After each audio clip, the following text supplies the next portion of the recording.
What's the word, y'all? It's the Pack Podcast, and today we're going to be talking about Giannis Antetokounmpo. Yes, I said it correctly. And we're going to be talking about his pending free agency with the Bucks. Now, as we know, they just avoided the sweep in the second round against Miami Heat. And Chris Middleton played like an all-star. And I think Chris Middleton needs to play like this. And if Mike Budenholzer, the coach, makes some adjustments, this team could really come back, right? I actually think they can come back from 3-0. What they're gonna have to do is they're gonna need to play Giannis more minutes. Chris Middleton is gonna have to play well. The whole roster is gonna have to show up, even though like players like Eric Bledsoe, Chris Middleton, and a lot of those guys aren't really known to show up in the playoffs. Like that's what you need to be there for, because Giannis isn't a closer. Chris Middleton is there to close games. You need to create shots. And honestly, if he can't do that, I think they need to make a trade. 100%. 100%. So what I'm going to add on to that is they played Chris Middleton 48 minutes last game. That's with OT, so he wasn't the entire game. But I know Giannis got injured, but the game before, Giannis, I think, played like 35 or 36. Giannis, as an MVP, should be playing the most points out of anyone on the team every single game. Eric Bledsoe had 40 points. Brooke Lopez had 42. Like, it's not the right coaching right there. And, those two guys combined for 30 points last game, Bledsoe and Lopez. So what I'm looking at there is Giannis not showing his MVP, even though he was injured the game before, and not showing his MVP still. Yeah, I mean, he was really good. He only played 11 minutes, and he had like 19 points, right? Yeah. I mean, it's just he just rolled his ankle. I mean, I know he wants to be back for the next game, right? I mean, you saw him like kind of walking it off after, so that's a good sign, right? So he can stand and stuff. But it didn't look too bad. I don't think he broke his ankle or anything like that, because it was bothering him earlier in the game, and then he tweaked it again, so he had to go out. He shot his free throws, so that was good, right? Yeah. But I'm like, if you really want to keep Giannis, you need to have a playmaker, and that's why I want to bring up this topic of who I think the Bucks should trade for this offseason. I think they should trade for Chris Paul. I actually almost have this package written down. I don't think it'll work. But basically, you trade Brooke Lopez, Ersan Ilyasova, and Eric Bledsoe, and 2 first-round picks for Chris Paul. And now you have a way better shot creator than Chris Middleton and way more playmaking than Eric Bledsoe ever gave. Like, one of the greatest playmakers of all time. Like, we just seen this year, he's shown his value, right? He's definitely not washed, right? People was like, oh, his career gonna dwindle down in OKC, right? And he put up a fight against the Houston Rockets in the second round, took them to 7 games, right? So I think if Giannis has a playmaker and he has another closer like Chris Paul, who could also be a great mentor to him, I think that could really, really benefit the Bucks, right? Money matches in that trade as well. I just think it's all around. I don't know if it's a win for the the Thunder.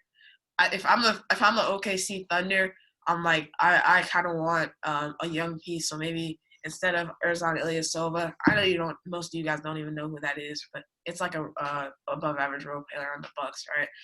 Yeah. You'd add like Dante DiVincenzo, some young talent, right? So I mean, yes, you're right, but that's a hard trade for OKC to make because at this point they've realized they have a legit team. And they just need to get, like what you said, a young, active player in there to bring some energy. And, you have Chris Paul to mentor him. They have a built team right now. But I'm going to bring it back to modern times right now. And I'm gonna start it with that Bam Adebayo. He right now is the leading scorer for the Heat. Jimmy's not far behind him. Jay Crowder's not far behind him, but the Bucks need to find a way to slow him down. He's getting all the boards. He had 26 points last game, 8 assists. So they need to find a way to slow him down. I don't know what it is exactly, if it's doubling him or creating a box in 1 or 2, but what they're doing right now for him is not enough, because they were focusing on Jimmy and Tyler Hero and whoever else, but I think their focus should be on him instead of them, because he was the biggest threat, and they're going to need that if they want to come back from 3-1. 3-0. I think what they do to guard Bam and to guard the Heat is you put Giannis on Jimmy, right? And you don't let Jimmy, because Giannis is he can defend the perimeter as well, right? Yeah. And then I think you double Bam. So if you put Giannis on Jimmy, Jimmy's not going to want to shoot anymore, right? Because he's a team player, right? So if he doesn't want to shoot anymore, he's going to pass it down to Bam in the paint. That's when Giannis can help off. And people haven't realized that Jimmy Butler is shooting 25% from 3 this season. That's worse than Russell Westbrook and Ben Simmons. As we saw last night, Russell Westbrook was not feeling his 3. Yeah. But Jimmy Butler, but he's doing good at drawing defenders and distracting play. And even when he gets the ball, maybe he can't shoot a 3, he'll drive, he'll get some points. He's not going scoreless, 20 points, but he certainly is a team player right now. He's playing 40 minutes a game, so he's in there a lot. But I don't know. Yeah, moving over to the Heat, if they can play how they played last night, and the Bucks played really, really well without Giannis. If the Bucks play like that, they're gonna win the series. But if they don't, and the Heat play like that, it's amazing. Because Tyler Hero, man, I don't know if you watched that game. I know they didn't win, but he hit 3 clutch threes to bring them close or give them the lead, and it was insane, man. I was like, it's over, and Tyler hits a 3, and it's no way, bro. I think he's an incredible shooter. He's a Klay Thompson in the making. I mean, he's definitely not as good of a defender, but he could definitely develop that. I think we have to give credit to Jimmy Butler for this too. We've definitely seen kind of copying play style from when Jimmy was younger in Tyler Hero. So but he's done a very good job mentoring him. And it's like we were saying with Chris Paul. Chris Paul wants a young player that he can work with and work on, and just like Jimmy Butler and Tyler Hero have. Yeah, I think Chris Paul has really helped Shea and Dennis Schroeder become a better point guard. That's why I'm we all forget Giannis is only 25. So Chris Paul could probably do worlds for his game, right? Shea, I mean, we knew he was good last year. We knew he was probably eventually going to be an all-star. But he went from 13 to almost 20 points per game, right? Same with Dennis Schroeder. He had a couple 30-point games in the playoffs, right? I don't think any of that happened without Chris Paul. And it really shows the impact of a great leader, right? Yeah. So one of the last things that I do want to talk about is Chris Middleton.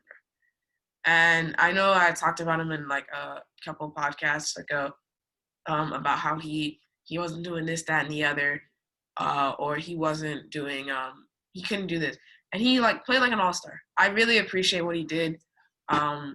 He helped the Bucks. He led the Bucks. He hit a clutch 3 to put them up by 4. I think that almost really sealed the game, right? And if he can do that, Giannis might stay. And it's kind of sad because if he Bucks fans, if he doesn't do that, Giannis is most likely gone. Even if they can trade for Chris Paul, it might be a long shot, but it's worth it.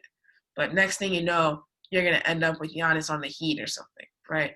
And I don't even think Adam Silver would let Giannis go to the West, mainly because it's just too many people there. Now you really have nobody in the East, bro. You have Harden, you have KD and Kyrie are going to be the only people in the East now. And then the Heat, right? I guess the Celtics as well. And I'm there's no superstars. all the superstars like Giannis, Curry, Harden, LeBron, AD, Kawhi, all of them guys are in the West. And I think they don't want to do that, man. They want the West and the East to be balanced, right? It's not now. And when you get rid of Giannis, it's completely gone. There's no more balance. But that is going to wrap up. And oh, wait, no. You keep going. No. We're going to wrap it up today.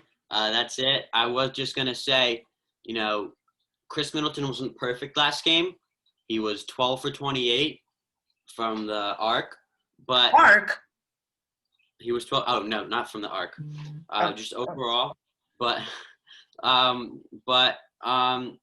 it was enough to put them ahead and create a bigger name for himself than he has had recently with that team, with the Bucks, because he was not playing like an all-star in the first round or even at the beginning of this series.